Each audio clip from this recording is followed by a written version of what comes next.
Akina dada sikiliza.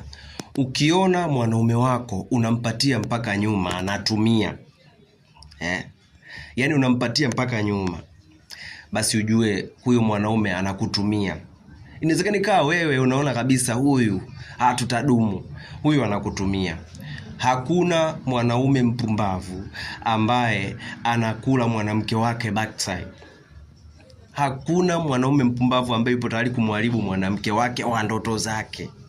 Ukiona wewe unampatia na anatumia, huyo mwanaume anakutumia.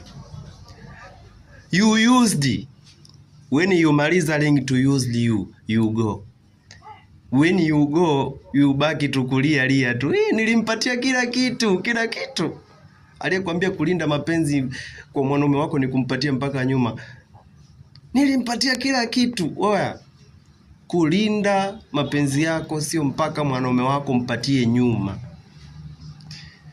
Ni kumharibu mtu.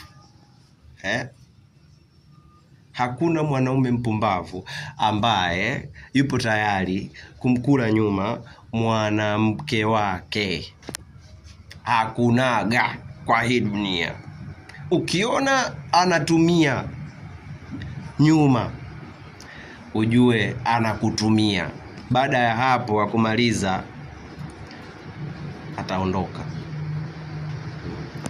Akia nani tena? Kama mnahisi na wadanganya, endeleeni kulinda mapenzi kwa kuwapatia wanaume zenu sehemu ya.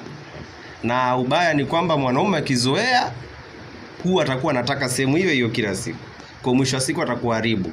Na hawezi kumuoa mwanamke ambaye amemharibu, anajinyea muda wote hivi huku kumefunguka. Never.